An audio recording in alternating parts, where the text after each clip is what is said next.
Hi guys, நான் இந்த பதிவுல சொல்ல போறது தமிழக வெற்றி கழகத்தை பத்தின ஒரு சுவாரஸ்யமான தகவல் தான். இது ஒரு சாதாரண தகவல்னு தான் நினைச்சேன். முழுசா தெரிஞ்சதுக்கு அப்புறம் இது சுவாரஸ்யமா இருக்குன்னு மேலும் தெரிஞ்சுக்கிட்ட தகவல் தான் இது. சரியா சொல்லணும்னா டிசம்பர் 4, 1991 SAC இயக்கத்துல வெளிவந்த படம் தான் நாளைய தீர்ப்பு. அதுல கதாநாயகன் நம்ம விஜய் தான். நல்லா கவனிச்சோம் அப்படின்னா அவருடைய முதல் படத்திலேயே வீட்டுக்குள்ளேயே புரட்சி பண்ணியிருப்பாரு. அதை தொடர்ந்து புரட்சி கலைஞர் விஜயகாந்தோட சேர்ந்த செந்தூர பாண்டியிலையும் புரட்சி பண்ணியிருப்பாரு. அதுக்கு அப்புறம் காதலில் புரட்சி, கடமையில் புரட்சி, சட்டத்தில் புரட்சி, சாதனையில் புரட்சின்னு வளர்ந்துகிட்டே போனாரு. இதை ஏன் இப்ப சொல்றேன்னு கேட்டா காரணம் இருக்கு. இவரோட திரைப்பட பயணம் எப்படி ஆரம்பிச்சதோ அதே மாதிரிதான் அரசியல் பயணமும்னு சொன்னா ஆச்சரியம் இல்ல.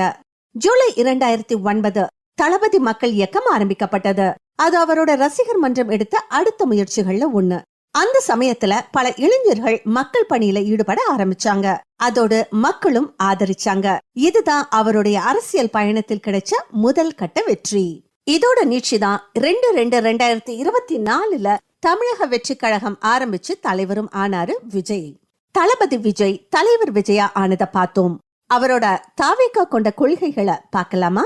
பிறப்புக்கும் எல்லா உயிர்க்கும், மக்கள் யாவரும் பிறப்பால் சமமே, பாரபட்சமற்ற மதம், ஜாதி, நிறம், இனம், மொழி, பாலின அடையாளம், பொருளாதாரம் என்கின்ற தனி அடையாளங்களுக்குள் மனித சமூகத்தை சுருக்காது தமிழ்நாட்டில் வாழும் அனைத்து மக்களின் தனி மனித சமூக பொருளாதார அரசியல் உரிமைகளை நிலைநிறுத்தி எல்லாருக்கும் எல்லாமுமான சமநிலை சமூகம் உருவாக்குறது.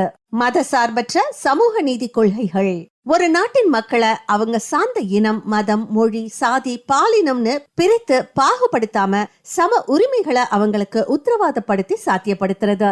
ஆட்சி, அதிகாரம், சட்டம், நீதி, அரசு இயந்திரங்களை தவறா பயன்படுத்தி வெகுஜன மக்களின் அடிப்படை சுதந்திர உரிமைகளை பறிக்கும் மாநில, ஒன்றிய ஆட்சியாளர்களின் மக்கள் விரோத செயல்பாடுகளை எதிர்த்து மக்களுக்கான ஜனநாயக உரிமைகளை நிலைநாட்டுறது.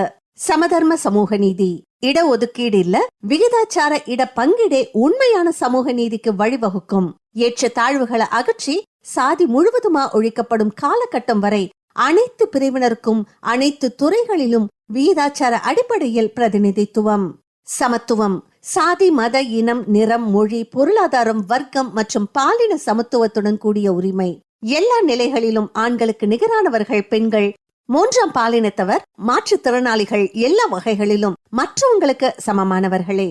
மதசார்பின்மை, மதசார்பற்ற தனிப்பட்ட மத நம்பிக்கையிலும் தலையீடற்ற அனைத்து மதத்தவரையும் மத நம்பிக்கை அற்றவரையும் சமமாக பாவிக்கும் அரசு, ஆட்சி, நிர்வாகம். மாநில தன்னாட்சி, மாநில தன்னாட்சி உரிமையே அந்தந்த மாநில மக்களின் தலையாய உரிமை. மாநில தன்னாட்சிக்கு உட்பட்ட உரிமைகளை மீட்டல். இருமொழி கொள்கை, தாய்மொழி ஆகிய தமிழ், உலகத்திற்கான இனிப்பு மொழியாக ஆங்கிலம் என இருமொழி கொள்கை. தமிழே ஆட்சி மொழி, வழக்காடு மொழி, வழிபாட்டு மொழி. தமிழ் வழி கல்விக்கு அரசு வேலை வாய்ப்பில் முன்னுரிமை. அரசியல் தலையிடற்ற அடிப்படை உரிமைகளை நிலைநாட்டும் நிர்வாகம். அரசு துறை மற்றும் தனியார் துறை என்று எந்த துறையிலும் அரசியல் தலையீடு அற்ற லஞ்ச லாவண்யம் ஊழலற்ற நிர்வாகம் அமையும். மத, இன, மொழி, வர்க்க பேதமற்ற வகையில் கல்வி, சுகாதாரம், தூய காற்று, தூய குடிநீர் என்பது எல்லாருக்கும் அடிப்படை உரிமை வழங்கப்படும். சுற்றுச்சூழல், இயற்கை வளங்கள் ஆகியவற்றை பாதுகாப்பது அரசின் தலையாள கடமை. பகுத்தறிவு சிந்தனை மனப்பான்மை, மனித குலத்தின் உடல், மன, குண நலனுக்கு கேடாக அமையும் வகையில் உள்ள பிற்போக்கு சிந்தனைகளை நிராகரிப்பது. தீண்டாமை ஒழிப்பு, பழமைவாத பழக்க வழக்கங்களை நிராகரிப்பதே தீண்டாமை ஒழிப்பின் முதல் படி. இயற்கை வள பாதுகாப்பு, சூழலியல் மற்றும் காலநிலை தொடர்பான நெருக்கடியை எதிர்கொள்ளக்கூடிய, இயற்கைக்கு ஊறு விளைவிக்காத பகுதிசார் மாநில வளர்ச்சி பரவலாக்கம். போதையில்லா தமிழகம், உற்பத்தி திறன், உடல் மற்றும் உள்ள நலன் கெடுக்கும் சமூக சீர்கேட்டிற்கு வழிவகுக்கும் போதை அறவே இல்லா தமிழகம் படைத்தல். இதுவே தமிழக வெற்றி கழகத்தின் கொள்கைகள். இவர் சொன்னபடியே எல்லா கொள்கைக்கும் குறைந்தது ஒரு படமாவது நடிச்சிருக்காரு. மேலும் 2026 அவருடைய வெற்றி வாய்ப்பு, மக்களோட கருத்துக்கள் எப்படின்னு அடுத்த பதிவுல பார்க்கலாம்.